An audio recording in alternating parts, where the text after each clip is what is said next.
Karena kami punya wawasan tentang pemilihan. Calon ini dia punya programnya, tapi kami di KPU sedikit bahagia, banyak stres.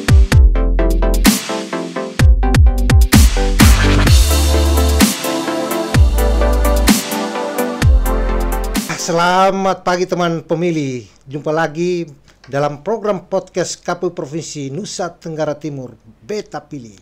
Bawa omong enak tentang pemilu dan pemilihan.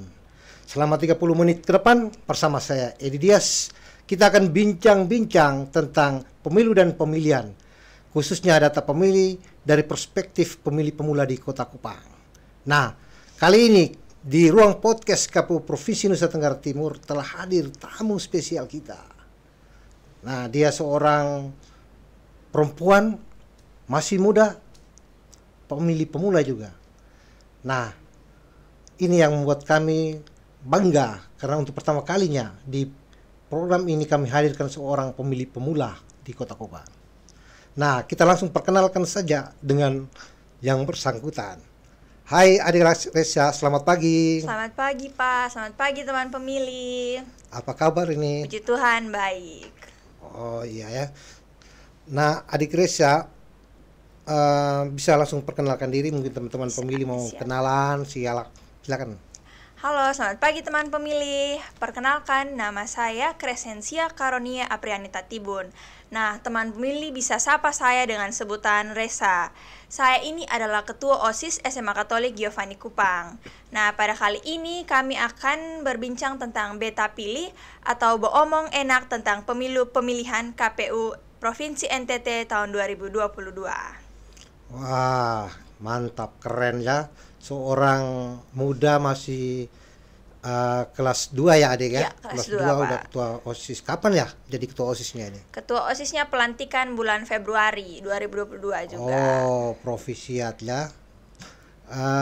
Umur sekarang berapa dek? Sekarang umur 17 tahun 17 bulan lalu. tahun bulan lalu. Iya. Oh iya, selamat ulang tahun ya. Iya, terima kasih Pak. Iya. Nah, kalau sudah 17 tahun di bulan kemarin berarti tidak salah ya, KPU Provinsi mengundang adik ke kegiatan program podcast ini sebagai pemilih pemula ya. Kita bincang-bincang tentang pemilu dan pemilihan ya. Iya, tidak salah kan sudah 17 tahun. 17 tahun. Tapi belum pernah pemilu ya? Belum pernah. Oh iya. Nah, di Indonesia pada tahun 2024 nanti itu kan akan dilaksanakan pemilu dan pemilihan secara serentak. Nah, ini pemilu terbesar dan pertama di Indonesia yang dilakukan secara serentak. Nah, ada pemilu 2024 dan pemilihan 2024. Mungkin ada yang sudah pernah dengar ya, kapan pemilu 2024 itu? Kalau itu saya sudah pernah dengar dilaksanakan nanti pada saat Valentine 14 Februari 2024. Oh, hebat. Tahunya dari mana ini? Tahunya dari informasi-informasi dari KPU juga. Oh, hebat, keren ya. Berarti KPU ini juga sudah menembus sampai ke pemilih-pemilih pemula ya, menyampaikan informasi anak-anak luar milenial. biasa. Nah, kalau pemilihan serentaknya? Kalau serentaknya itu November, tapi kurang tahu juga tanggal berapa. Kalau itu saya kasih tahu ya, tanggal 27 November itu. Oh iya Pak. 27 November tahun 2024. Dan KPU selalu dari waktu ke waktu memilih itu hari Rabu. Oh. Iya. Kenapa hari Rabu? Karena hari Rabu itu hari yang berada pada titik tengah dari Senin, Selasa, Rabu, Kamis, Jumat. Nah, di setelah waktu itulah KPU selalu memilih waktunya yang sangat strategis sehingga peluang waktu bagi semua pemilih untuk menggunakan hak pilih. Nah, omong-omong, adik saya sudah punya KTP elektronik atau belum? Kalau KTP belum. Oh, kenapa belum melakukan perekaman KTP elektronik? Soalnya baru ulang tahun bulan lalu, jadi sibuk juga Pak, jadi belum iya. sempat buat perekaman. Iya. Nah, tapi nanti bagi adik Resa dan teman-teman yang sebaya yang sudah genap 17 tahun, itu silakan di Dinas Kependudukan Catatan Sipil Kota Kupang itu selalu memberikan pelayanan setiap hari untuk perekaman KTP elektronik. Nah, karena setiap warga negara kan punya hak memiliki kartu identitas diri. Iya, betul. Ya, jadi tidak sekedar kartu pelajar atau kartu mahasiswa, tapi juga kartu tanda penduduk supaya bisa digunakan untuk berbagai kebutuhan, termasuk untuk pemilu atau pemilihan. Karena syarat menjadi pemilih itu harus memiliki KTP elektronik. iya. Ya. Nah, ngomong-ngomong soal pemilu dan pemilihan, bagaimana sih cara pemahaman adik-adik dari sisi pemilih pemula tentang pemilu atau pemilihan itu? Seperti apa sih pemilu pemilihan? Kalau dari saya sendiri itu Pak, pemilu atau pemilihan itu sebagai sarana bagi rakyat untuk mereka bisa mengekspresikan apa yang dapat mereka pilih. Kalau pemilu sendiri itu, pemilu dan pemilihan itu dilaksanakan 5 tahun sekali. Namun bedanya kalau pemilu itu untuk memilih presiden, wakil presiden, DPR, dan lain-lain.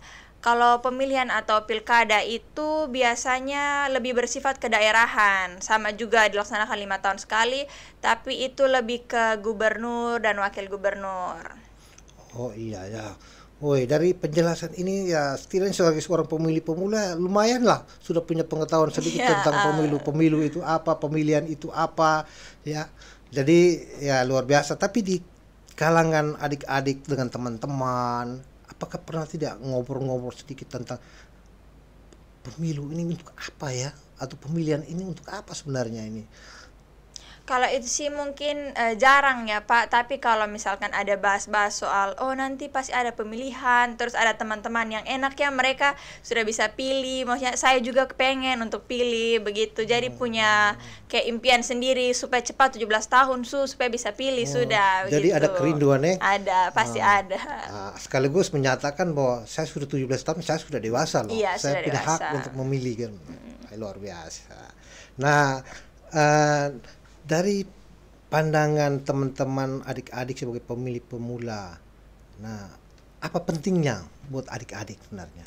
Kalau itu dari saya itu sangat penting Pak, karena kami yang generasi milenial itu yang membawa Indonesia menjadi lebih maju. Karena kalau misalkan kami tidak menggunakan hak suara kami dengan baik, nanti kedepannya siapa lagi yang membawa Indonesia lebih maju kalau bukan kami generasi milenial. Oh begitu ya. Jadi Iya. itu teman-teman yang lain sudah punya pemahaman yang sama atau Kalau menurut saya belum sih, ada beberapa yang maksudnya kayak ya sudah biar kalau misalkan saya tidak pilih juga nanti tetap saja dia naik, kan ada suara banyak. Nah, gitu dari teman-teman yang lain. Jadi barangkali ada saran lah. Kebetulan kami ini kan penyelenggara pemilu. Penyelenggara pemilu itu kan mulai dari KPU RI, di provinsi ada kami, ada teman-teman di KPU kabupaten kota, di sini ada KPU Kota Kupang. Nah, mungkin ada saran berkaitan dengan peran kami supaya mengajak teman-teman adik-adik peserta untuk berpartisipasi lah, mendorong untuk ikut dalam pemilu atau pemilihan. Mungkin ada saran apa buat kami? Kalau saran sih dari saya lebih bersifat kalau dari Komisi Pemilihan Umum sendiri lebih bersifat ya merangkul generasi-generasi milenial, atau dari KPU bisa buat konten-konten yang menarik tentang pemilihan supaya lebih mengajak teman-teman generasi milenial. Karena kalau Pak tahu sekarang itu kami tidak suka yang mungkin kayak terlalu membosankan, terlalu yang istilahnya kayak ikut zaman-zamannya orang tua. Kami itu lebih mau yang lebih cepat, lebih instan, apa-apa sedikit langsung jadi. Nah, itu saja dari saya Pak. Oh iya begitu ya. Nah terkait dengan adik sebagai ketua OSIS ya. Iya. Nah kita kembali sedikit tentang ngomong-ngomong soal OSIS lah. Saya kira menarik itu. Nah adik ini menjadi ketua OSIS, seorang perempuan, lalu dipercayakan dan dipilih oleh teman-teman di sekolah. Pasti adik punya kemampuan atau punya keunggulan apa sehingga mereka mempercayai adik. Ya. Jadi pertama saya cerita dulu Pak. Masuk OSIS. Pertama masuk OSIS itu jujur saya tidak punya teman. Maksudnya ada tapi saya tidak tahu siapa saja yang masuk. Karena waktu itu kita zamannya juga online. Terus dari situ, dari masuk OSIS itu saya rasa perubahan itu kami diajar buat sesuatu hal yang baik itu, contohnya dari hal yang kecil. Kalau misalkan chat orang atau ketemu orang siapa saja di luar itu usahakan ada salam. Nah, saya masuk di OSIS itu juga saya rasa saya tuh berubah. Jadi kalau sekarang itu mau chat orang atau mau sapa orang itu pasti harus ada salam, karena kami dilatih dan itu harus wajib supaya jadi kebudayaan bagi kami anak-anak OSIS. Nah, dari OSIS juga itu kita belajar supaya lebih mementingkan kebersamaan dalam OSIS. Jadi tidak ada yang ini bilang kalau saya punya jadi saya yang buat sendiri, saya mau maju sendiri. Jadi semua itu harus utamakan kebersamaan, harus koordinasi dulu satu sama lain. Nah, dari situ itu ada beberapa syarat yang untuk jadi calon ketua OSIS. Nah, itu salah satunya karena kami itu sekolah Katolik, jadi salah satunya itu harus beragama Katolik. Terus dia tercatat sebagai murid yang baik, maksudnya tidak buat masalah di sekolah atau pokoknya melawan-melawan lah, bahasa anak muda aja begitu. Terus abis itu public speakingnya juga bagus, dan itu saja sih Pak dari saya.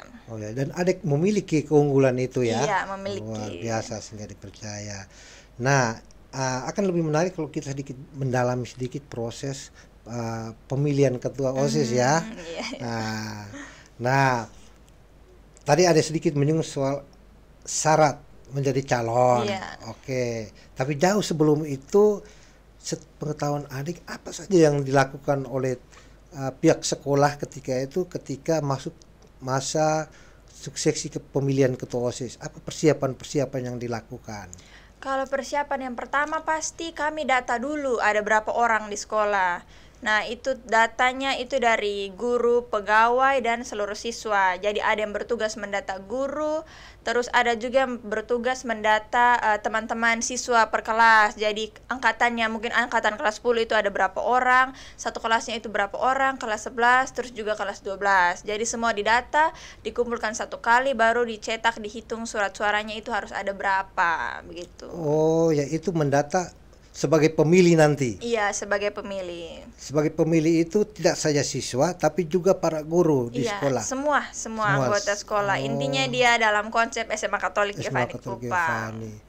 Oh iya ya, berarti begini kalau kita kaitkan dengan proses pengelolaan di pemilu, nah kita juga melakukan hal yang hampir sama, mendata pemilih. Iya, Pak. Jadi di dalam pemilu itu selain ada pesertanya, ada penyelenggaranya. Peserta itu ada pasangan calon, ada partai politik, nah ada penyelenggaranya KPU dan jajarannya, ada pengawas dan sebagainya, juga ada pemilih. Nah, pemilih ini yang akan menggunakan hak pilihnya untuk memilih para calon atau peserta. Nah, pemilih-pemilih itu harus didata dan harus memenuhi syarat.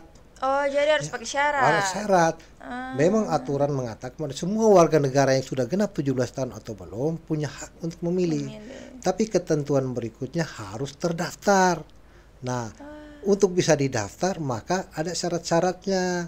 Misalnya harus punya KTP elektronik. Iya. Ya. Kemudian tidak boleh menjadi anggota TNI Polri. Nah, semua itu didata dengan elemen data yang lengkap semuanya, baik nomor KK lah, NIK-nya, nama tempat tanggal lahir, sampai ke jenis disabilitasnya itu didata semua secara lengkap. Nah, nanti pada tahapan pemilu itu ada petugas yang jalan dari rumah ke rumah melakukan coklit, pencocokan dan penelitian untuk memastikan apakah di rumah ini semua pemilih sudah terdaftar atau belum. Kalau belum terdaftar, didata sebagai pemilih baru. Kalau ada pemilih yang sudah tidak memenuhi syarat lagi, petugas akan mencoret setelah berkonfirmasi dengan keluarga. Misalnya ada anggota keluarga yang sudah meninggal, nah itu akan dicoret. Ataukah dicek lagi berdasarkan KTP pemilih, dicocokkan, NIK-nya sudah sama atau belum. Kalau belum sama harus dicocokkan, diperbaiki kalau tidak sama. Nah, itulah proses kerja teknis yang berkaitan dengan pendataan pemilih. Nah, dia akan mengalami proses perbaikan, pengumuman perbaikan, dan itu butuh respon dari semua pemilih, semua masyarakat. Oh betul tidak, petugas atau KPU dan jajarannya melakukan pemutakiran data pemilih dan mengasihkan data pemilih sementara ini. Nah, setelah itu kalau ada perbaikan, dilakukan perbaikan dengan mekanisme yang sama, lalu pada akhirnya ditetapkan. Nah, orang bisa dengar namanya istilah daftar pemilih tetap. Nah, kalau sudah ditetapkan maka tidak lakukan perubahan. Sama sekali tidak ada nanti. Ya. Nah, karena sudah melalui proses perbaikan. Nah, jadi pengelolaan data pemilih di kami itu modelnya pendataannya sama juga yang di sekolah, meskipun sekolahnya hanya secara angka ya, kalau tidak salah jumlahnya berapa, syaratnya adalah siswa SMK Giovanni, Sehingga tapi mekanismenya sama, harus ada pemilih ya. Nah, mungkin ada pandangan adik-adik sekolah pemilih selama ini bagaimana melihat KPU mengelola data pemilih? Apakah sudah baik sekali ataukah memang masih ada persoalan-persoalan yang sempat didengar lewat media, soal orang mempersoalkan data pemilih dan sebagainya, ada yang tidak didata ataukah ada yang sudah didata tetapi sudah tidak memenuhi syarat, pemilih sudah meninggal dunia? Mungkin ada komentar atau cerita-cerita di kalangan teman-teman di sekolah atau di teman-teman lingkungan yang lain. Kalau soal data pemilih itu lebih banyak sudah didata, cuman pada saat hari H itu yang untuk memilihnya itu tidak datang. Jadi giliran orang-orang dari KPU-nya sudah didata, tapi pada saat hari H, pada saat hari pemilihan itu dia tidak datang. Jadi kan sama saja, dia tidak menggunakan hak pilihnya. Berarti kalau di pengalaman pemilihan OSIS kemarin, apakah semua siswa yang sudah didata itu semua wajib datang memilih ataukah ada yang tidak memilih? Nah, itu bersifat wajib datang, tapi banyak teman-teman juga yang tidak memilih. Oh, ya kalau di sekolah itu sudah mewajibkan tapi ada yang tidak datang, ya apalagi ketika mengurus pemilu. Pemilu itu kan memilih itu kan masih kategori hak, hak memilih.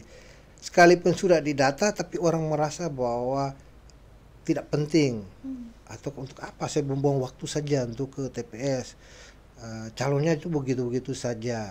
Nah ini yang jadi soal, sepanjang ini menjadi hak. Tetapi kami di KPU dan jajarannya punya kewajiban tetap mendorong semua pemilih yang sudah terdaftar untuk bisa menggunakan hak pilih. Ya. Nah, jadi selain data pemilih, apakah mekanisme lain yang dilakukan oleh teman-teman di sekolah selain mendata, lalu apalagi yang dilakukan? Setelah mendata pastinya ada perhitungan suara. Jadi ada semacam apa tidak? Apa Pak? Kampanye ada sebelum gimana itu ceritanya? Itu kampanye dilaksanakan 4 kali. Jadi yang pertama itu untuk guru dan pegawai. Yang kedua itu karena kita masa COVID ya, jadi sekolahnya dibagi per shift. Pertama itu untuk kelas 12, terus kampanye untuk kelas 11, dan kelas 10-nya kebetulan masuk siang. Jadi siangnya jam 12 itu baru kampanye lagi untuk kelas 10. Oh, jadi ya, para calon mengkampanyekan programnya kepada para guru, kemudian para siswa juga. Iya, dan guru dan siswa juga diberikan kesempatan untuk bertanya tentang visi dan misi yang sudah kami paparkan. Berdebat juga tidak? Kadang berdebat, kadang waktu itu ada sempat yang siswa yang memberikan pertanyaan, terus kami jawab, tapi merekanya bilang belum puas, jadi mereka tanya lagi gitu. Oh, keren ya. Jadi mau mengukur seorang calon itu berkualitas atau tidak dengan cara berkampanye dan debat itu ya. Baik, sama juga di kami. Kami juga ada proses kampanye yang dilakukan oleh semua pasangan calon ataukah oleh partai politik. Nah, luar biasa di SMK Giovanni ada partisipasi oleh murid untuk mengikuti, bahkan ada yang bertanya. Nah, kami juga berharap dalam masa kampanye itu pemilih itu silakan untuk mengikuti, mendengarkan secara langsung apa visi misinya, programnya, sehingga ketika pada hari H, hari pemungutan suara ke TPS itu dia sudah punya latar belakang pertimbangan. Waktu saya ikut kampanye itu calon ini dia punya programnya, luar biasa, sangat menyentuh kebutuhan saya. Misalnya kebutuhan sebagai anak sekolah, kebutuhan sebagai pendidikan. Ini calon sangat memberikan perhatian serius. Ya, saya mendukung itu. Nah, saya kira itu hampir sama lah ya. Sama juga penghitungan suara juga sama ya. Ada proses penghitungan suara sama juga di KPU dan jajarannya melakukan penghitungan terhadap hasil dari pemungutan suara ya. Nah, luar biasa ya, adik. Nah, Parang bagaimana soal partisipasi. Tadi kita sudah ngobrol sedikit tentang pemilu, tentang pemilih. Nah, sekarang bagaimana supaya trik-trik yang bisa dilakukan oleh KPU maupun oleh teman-teman dalam konteks solidaritas, membangun kesadaran pemahaman yang sama untuk berpartisipasi sebagai pemilih pemula pada pemilu atau pemilihan datang. Tadi kita sudah sebut tanggal 14 Februari tahun 2024. Nah, bagaimana partisipasi dari pemilih pemula? Karena dari data yang kami miliki ada kurang lebih 4,70% di di Kota Kupang itu pemilih pemula dari jumlah pemilih ya yang ada. Ya lumayan lah jumlahnya. Kalau semua berpartisipasi itu kan luar biasa, sangat menentukan siapa kepemimpinan yang akan datang. Nah, kembali ke pertanyaan tadi, bagaimana mendorong partisipasi pemilih pemula pada pemilu nanti? Kalau dari saya sendiri itu harus bersosialisasi dulu kepada pemilih milenial, karena kami punya wawasan tentang pemilihan itu masih kurang ya Pak. Kadang kami berpikir kalau misalkan sudah tidak usah pilih saja, masih banyak suara dari teman-teman yang lain, apalagi masih banyak suara dari orang tua. Jadi kami itu lebih ya sudah usah pilih sasu. Nah itu dalam tanda kutip, biasa orang pakai bahasa Kupang begitu Pak. Berarti dari aspek karena pengetahuan yang kurang, kesadaran yang belum kuat, sehingga berpengaruh kepada keengganan anak-anak pemilih pemula itu ke TPS ya. Nah, saya kira ini menjadi catatan buat kami. Meskipun kami punya program sosialisasi itu tidak saja ke pemilih-pemilih termarginal atau di daerah pedalaman, tapi juga kepada pemilih-pemilih pemula. Nah, di beberapa kabupaten itu teman-teman selalu masuk ke sekolah-sekolah memberikan sosialisasi literasi terkait pendidikan pemilih. Ya, jadi saya kira menjadi masukan buat kami dan juga adik yang sudah hadir kesempatan ini, kita sudah bincang-bincang tentang pemilihan. Ini sangat berarti bagi teman-teman pemilih pemula. Bagaimana literasi tentang pendidikan pemilih, kesadaran untuk berpartisipasi itu menjadi penting. Karena kalau kita melihat partisipasi pemilih itu dari waktu ke waktu memang terus meningkat. Tapi bagaimana peran dari pemilih pemula itu yang menjadi penting. Karena kita sadari pemilih pemula dalam jumlah yang cukup banyak. Lalu adik-adik ini kan generasi milenial yang ya pada akhirnya melanjutkan estafet kepemimpinan di negara kita ini maupun daerah ini. Karena itu harus ada kesadaran bahwa ini hak kami, hak sebagai warga negara, hak konstitusi, hak asasi yang dilindungi undang-undang. Sayang kalau tidak bisa menggunakan hak pilih. Iya, betul. Ya. Karena itu teman-teman pemilih, baik terutama kepada pemilih pemula, jangan ragu, jangan takut, jangan pesimis terhadap hak-hak yang sudah dimiliki oleh adik-adik untuk menggunakan hak pilih pada pemilu yang akan datang. Karena satu suara itu sangat berarti bagi kemajuan bangsa dan negara. Ya. Nah, baik dalam kaitan dengan proses pemilu yang akan datang, adik-adik di pemilih pemula ini kan membutuhkan semacam sosialisasi literasi. Ya. Nah, ini juga membuat kami untuk terus berpacu untuk membagikan informasi kepemiluan kepada teman-teman. Salah satunya juga melalui kegiatan podcast ini ya. Nah adik, saya memberikan sedikit gambaran tentang bagaimana mengelola pemilih di lingkungan kami. Nanti teman-teman lewat Adiresa maupun teman-teman pemilih pemula bisa mendownload aplikasi Lindungi Hakmu. Aplikasi Lindungi Hakmu kpu.go.id di HP Android adik-adik ya. Nah, nanti akan mendapatkan tampilannya seperti ini. Lalu silakan memasukkan nama. Nah, di aplikasi ini pertama masukkan dulu nama kabupaten atau nama kota. Lalu masukkan NIK bagi yang sudah punya KTP ya. Ini khusus bagi yang sudah punya KTP elektronik atau suket. Masukkan itu, kemudian dia akan muncul apakah nama Anda sudah terdaftar atau belum. Sudah pasti kalau yang belum punya KTP atau suket bukti perekaman belum ada namanya. Nah, tapi kalau sudah ada, maka dia akan muncul Anda sudah terdaftar. Tapi kalau belum terdaftar, dengan aplikasi ini mudah sekali. Silakan mendaftar secara langsung lewat aplikasi. Ya, dia tidak perlu datang ke KPU lagi. Cukup di kamar buka aplikasi, berbekalkan sudah punya KTP elektronik tadi, masukkan NIK. Kalau belum terdaftar, maka ada menu lagi. Silakan mendaftar. Silakan daftar sesuai dengan elemen yang ada di KTP elektronik. Ya, nanti ada menu berikutnya, silakan difoto KTP elektroniknya dan dengan sendirinya dia akan terdaftar sebagai pemilih. Nah, kalau sudah terdaftar di sini maka jamin bahwa data adik-adik itu dijaga kerahasiaannya, dan sampai dengan tahapan pemilu nanti memang ada mekanisme pencoklokan dari penelitian dari rumah ke rumah.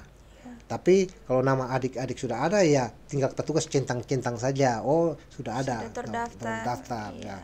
Nah, jadi pentingnya untuk pendaftaran pemilih. Nah, untuk itu adik Resa, saya kira bincang-bincang kita kali ini ya sangat berarti ya untuk adik-adik pemilih pemula ya. Iya. Nah, mudah-mudahan ini bisa ditonton, disaksikan oleh teman-teman sebaya, Iya, ya, teman-teman generasi milenial. milenial, bagaimana tentangnya pentingnya pemilu dan pemilihan nanti. Ingat ya, yang penting tanggal 14 Februari 14 itu Februari. adalah hari pemilihan presiden dan wakil presiden, pemilihan DPR, DPD dan DPRD provinsi, DPRD kabupaten. Karena itu yang akan genap 17 tahun, kelahiran 14 Februari 2007 nanti ya. 2007, Jadi betul. tidak ada adik Resa, di bawahnya adik Resa yang sekarang SMP kelas 3 itu iya, juga kelas 3. pasti punya hak memilih karena 17 tahun. Yang terpenting tadi punya KTP elektronik. Nah, kita sudah sampai di penghujung acara teman pemilih. Banyak hal yang kami sudah perbincangkan. Nah, mungkin di penghujung acara ini mungkin ada close statement dari adik Resa, mungkin semacam ajakan atau harapan untuk baik untuk kami KPU sebagai penyelenggara, juga kepada teman-teman pemilih pemula yang ada di Kota Kupang bahkan di Nusa Tenggara Timur. Apa harapannya, apa ajakannya? Iya, siap. Kalau harapan dari saya, pertama tunggu dulu Pak, saya mau mengapresiasikan yang tadi aplikasi Peduli Hakmu ya kalau tidak Ya, salah. peduli. Nah itu menurut saya bagus sekali, karena kalau kita semua tahu sekarang ini kita apalagi generasi milenial maunya yang instan. Jadi maunya kita duduk di rumah saja buat ini itu sudah jadi. Ya. Nah itu tadi dari saya, kalau itu cocok sekali untuk kami generasi milenial, karena kami dari rumah saja sudah bisa mengecek apakah data kami sudah terdaftar atau belum. Nah, bagi teman-teman semua, lihat tadi itu merupakan salah satu usaha yang dibuat KPU supaya dapat membantu kita, dapat memudahkan pekerjaan kita, supaya kita tidak perlu keluar rumah lagi, kita tidak perlu ke kantor KPU lagi untuk mengecek apakah data kita sudah terdaftar. Nah, dari situ saya mengajak teman-teman semua, untuk teman-teman pada saat nanti pemilu di 2024 nanti, teman-teman sama sekali tidak boleh untuk tidak menggunakan hak pilih teman-teman. Jadi dari saya, ayo teman-teman, mari kita bertemu di 14 Februari untuk membangun Indonesia menjadi lebih maju lagi. Iya, terima kasih adik Resa atas Pak. ajakan-ajakan yang luar biasa. Ya, mari kita Valentine bersama-sama di Mari TPS kita pada Valentine tanggal 14 bersama-sama, ya. iya. Oke, luar biasa. Baik teman pemilih, semoga kegiatan kita hari ini memberikan manfaat bagi teman-teman pemilih, terutama pemilih pemula yang ada di Nusa Tenggara Timur dan khususnya di Kota Kupang. Kami dari KPU Provinsi mengucapkan terima kasih kepada adik Resa yang sudah meluangkan waktu. Sampaikan salam kami untuk Pak Kepala Sekolah bersama para guru yang sudah mengizinkan hadir di sini, dan juga kepada teman-teman di sekolah. Ajaklah mereka bersama-sama. Mari kita menyiapkan diri, membekali diri dengan KTP elektronik untuk siap mengikuti pemilihan di tahun 2024. Siap. Baik teman-teman pemilih, kita akhiri bincang-bincang kita pagi hari ini. Sampai kita berjumpa kembali di podcast dengan program-program luar biasa selanjutnya. Sekian dan terima kasih. Sampai jumpa. Selamat pagi. Salam.